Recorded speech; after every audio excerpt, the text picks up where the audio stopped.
संजय राऊत बाबा तू पानबुडी वगैरे काय बोलू नको. तुझ्यासाठी पानटपरी, पानपट्टी हेच विषय मर्यादित आहेत. त्याच्या पलीकडे उंची नाही, त्याच्या पलीकडे विचार नाहीत तुझे.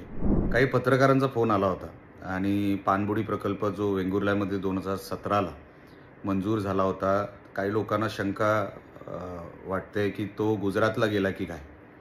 पानबुडी प्रकल्प म्हणजे सबमरीन प्रोजेक्ट हा गुजरातला येऊ शकतो, महाराष्ट्रालाही होऊ शकतो. देशात जिथे जिथे किनारपट्टी आहे, जिथे जिथे किनारा आहे, तिथे सबमरीन प्रोजेक्ट होऊ शकतो. म्हणजे तो उद्या कर्नाटकात जरी झाला तरी काय त्याच्यामध्ये काय सरप्राईज व्हायचं काही कारण नाही.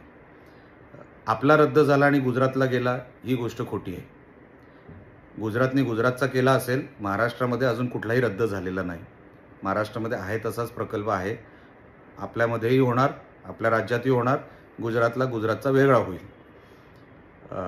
पण मला वाटतं आमदार वैभव नाईकांनी हा प्रश्न उपस्थित केला. मला वैभव नाईकांना दुसरा प्रश्न विचारायचा आहे. हा जो प्रकल्प आहे हा वेंगुर्ल्यामध्ये होतो आहे, तुमच्या मतदारसंघाच्या बाहेर होतो आहे. तुमच्या मतदारसंघात असे कुठले प्रकल्प तुम्ही 9 वर्षात आणले हे आम्हाला जनतेला सांगा. दुसऱ्यांच्या मतदारसंघात काय होतं आहे आम्हाला त्याच्याशी घेणं देणं नाही.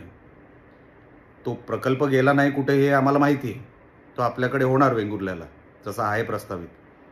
पण तुमच्या मतदारसंघात तुम्ही कुठले 9 वर्षामध्ये प्रकल्प मंजूर केलेत एकदा ते जनतेला कळू दे. दुसरं, संजय राऊत यांनी पण काहीतरी टीका केली आहे की हिम्मत असेल तर काहीतरी तो सबमरीन प्रोजेक्ट थांबवून दाखवा वगैरे वगैरे. संजय राऊत बाबा तू पानबुडी वगैरे काय बोलू नको. तुझ्यासाठी पानटपरी, पानपट्टी हेच विषय मर्यादित आहेत. त्याच्या पलीकडे उंची नाही, त्याच्या पलीकडे विचार नाहीत तुझे. तुझं आहे तेवढ्यात तू पानटपरी आणि पानपट्टी ह्याच्या पलीकडे जायचा प्रयत्न करू नको एवढीच विनंती करतो.